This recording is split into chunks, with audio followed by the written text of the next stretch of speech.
Aries. Ooh, you have listen. Oftentimes listen comes out because it's saying there's something that you're not paying attention to, something that you're not hearing correctly. In other words, meaning that maybe you're asking for answers, hey universe, what's going on with the situation? Or hey universe, what should I expect from this situation? And it's almost as if the answer's right there in front of you.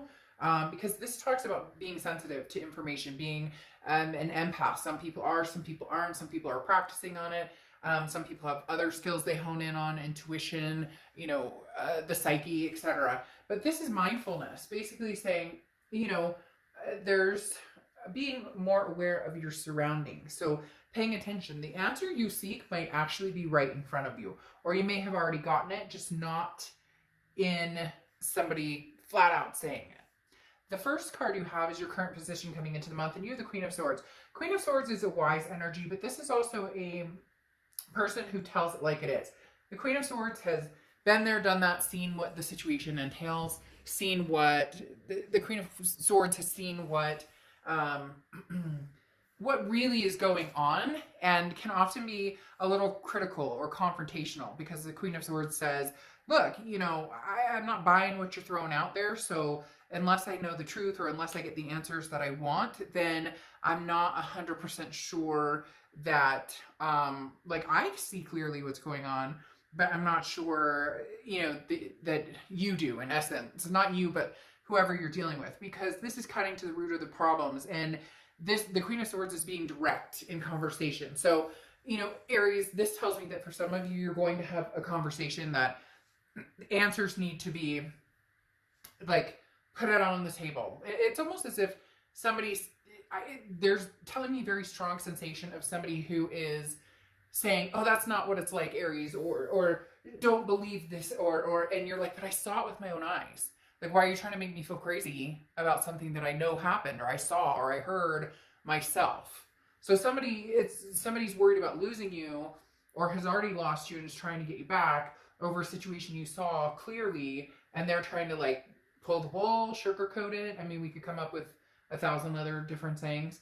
The next card you have is a Five of Cups. So this is how you're feeling coming into the month. Yeah, I mean, you're sad. The Five of Cups is feeling kind of lonely, but more than anything, sad and a sense of grief. This person, whoever you're dealing with, I feel for some of you, you're on a break, but it's not an official break up. It's more of, I need my space. And then for some of you, that you guys have been broken up for a while, but still trying to figure out what's going on here, because this energy hasn't left you completely. Now, for some of you, you may be like, Dark Dove, they're completely gone. I haven't talked to this person at all.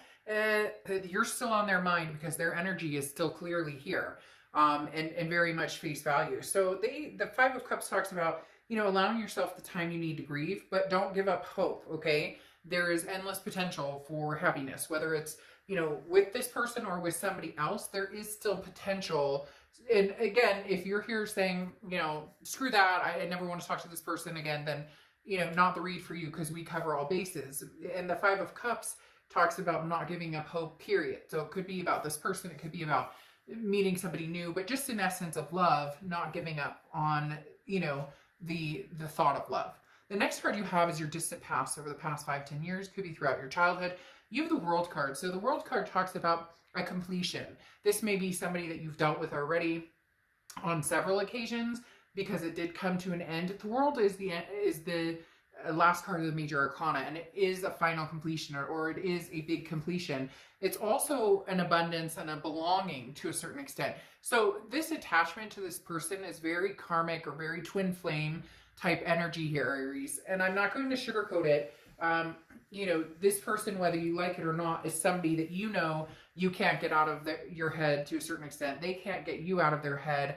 So whether you've seen them in a year, or whether you haven't seen them in 3 years, there's a deep connection here. At some point you felt like they were your world, or they felt like you were their world, or obviously you both had the strong pull. And the distant past is coming back. Somebody from the past is obviously trying to resurrect here a little bit.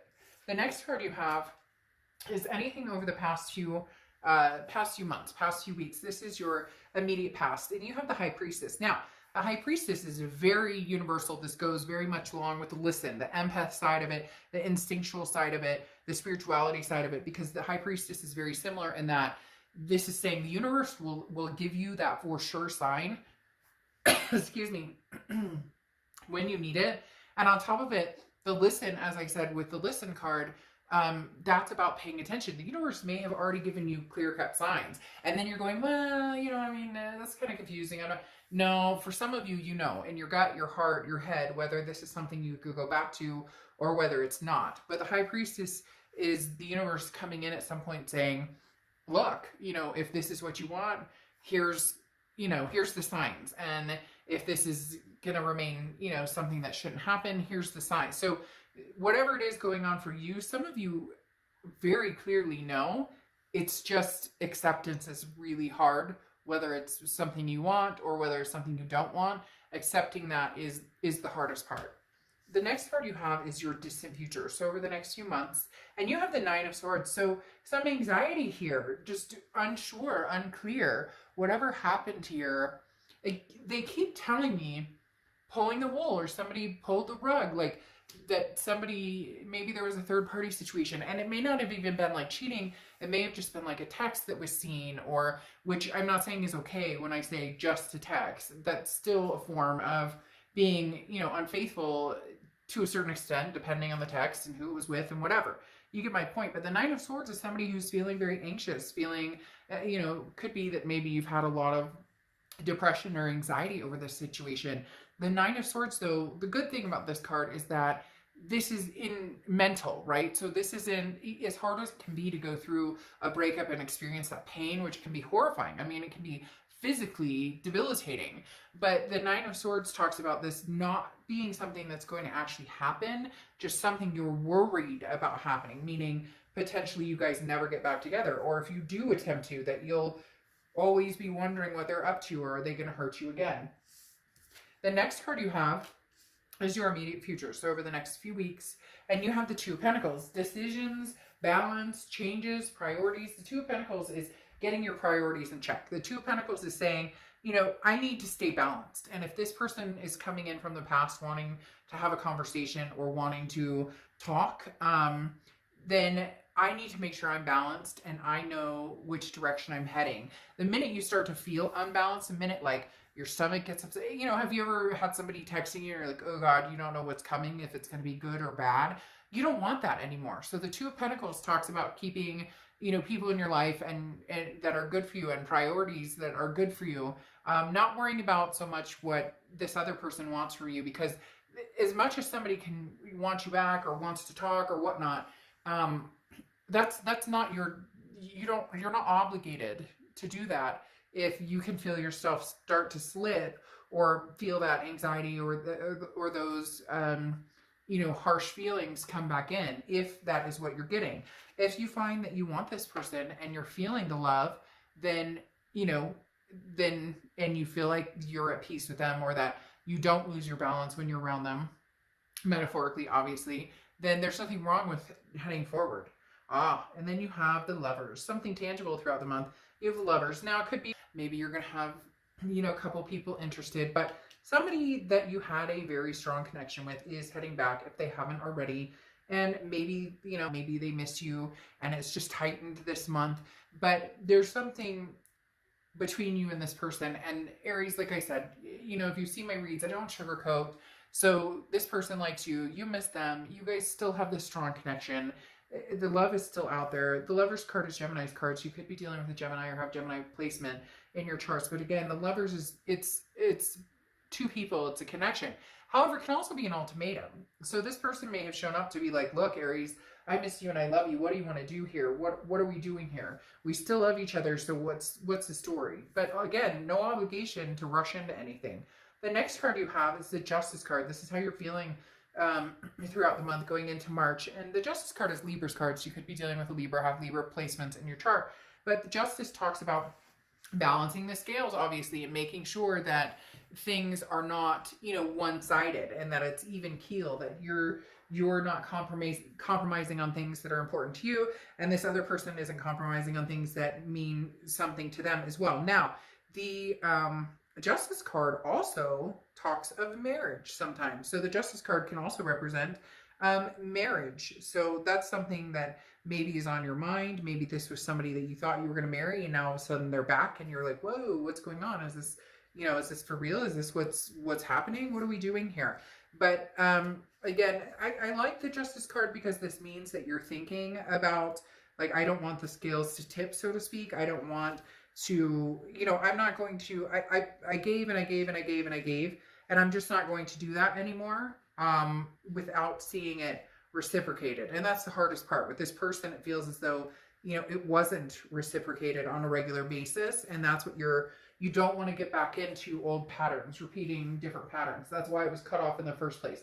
Because the Justice talks about, fairness and equality and making sure that both parties are happy in this situation. The next card you have is any hopes and fears for the outcome. And you have the Ace of Swords. The Ace of Swords is clarity, logic, power. This is what I was talking about with the Queen of Swords. The Ace of Swords talks about that logic, about that power. The Ace of Swords talks about hold on to your power, okay, Aries? And I'm not saying, oh, like you're on this, you're up here and they're down here. I'm talking about, you know what you know. So don't get flipped into this whole, you're crazy or Aries, you don't know what you're talking about, because somebody back here is going want to some of you about, oh, Aries, you're making a mountain out of a molehill, or don't be crazy, you're and don't if you know what you know, don't like keep your power, like make sure you're maintaining that you're not, don't be influenced by when you know what you know. Okay, now your outcome card is the Fool. So the Fool is the beginning of the major arcana, also one of my favorite cards in the deck, because alligators and crocodiles are my favorite animal, but or animals. But the Fool card talks about, taking a leap of faith. Now, this could be taking a leap of faith on, this past person, because you do have a lot of love here. We talked about this.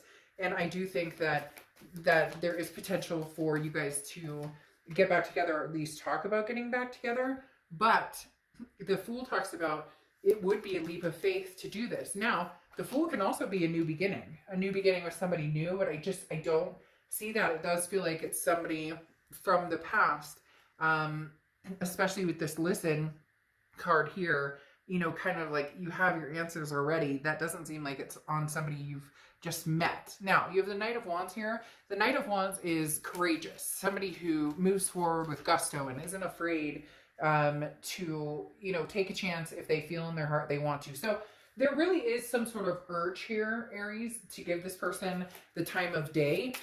The Fool card, like I said, could be a new journey, but it does feel like it's going to be a leap of faith or a new journey, potentially with this past person, potentially with somebody you still have a very strong connection with. And the reason I say that is because you have the 10 of Pentacles clarifying your 9 of Swords, which is, the 9 of Swords is obviously anxiety here. But the 10 of Pentacles is legacy. This is like marriage. This is somebody who, you thought you were going to spend the rest of your life with. And I think they're telling you to take a chance on this, potentially, depending on how bad the situation was, and what it's going to take to get over. And if you want to do what you need to do to get over. But interestingly, here you have the Justice card, which can represent marriage. And then you have the 10 of Pentacles, which goes into the legacy, which talks about marriage. It talks about generational. It talks about kids. It talks about grandkids. The 10 of Pentacles is the lifelong journey of moving forward with somebody for forever. And the Knight of Wands is not fearing the outcome. But then I think it's interesting, you have the World card here, which is somebody from your past is back again. Also the World and that belonging, or that feeling of abundance. So there's going to be something here that comes in where you do feel an abundance with this person, or you do feel a belonging with this person. And then to top it off, you have the 9 of Cups, which is bliss, pleasure, fulfillment. It's almost wishful thinking, but not that it can't come true. It's more just, wouldn't that be amazing if we could have this 9 of Cups, if we could have this bliss and pleasure again? Well, and then you have exchanging gifts. So maybe a wedding is on the table for some of you Aries. Maybe there really is some sort of celebration going on here, because having exchanging gifts after talking about, potential marriage, after talking about, a potential legacy of you guys having, kids, grandkids, the entire, message of that. The gifts, exchanging gifts is giving and receiving, trade-offs, you know, weighing costs, determining values, etc. So there's potential here, Aries, for you guys to have something fulfilling if you can get past, you know, whatever, like I said, whoever this person is, if they can shut the trap and like maybe they need to listen, you know, maybe they need to pay attention to what you're saying, because I don't think for everybody out there you're all saying no. I think it's more just you're not understanding. We can't continue the way we used to. And this person's like, oh, but Aries, and you're like, no, now's the time to shut up and listen, because I already know what I know. So it's not about whether that happened or not. It's about how do we get over that if we decide to and overcome it.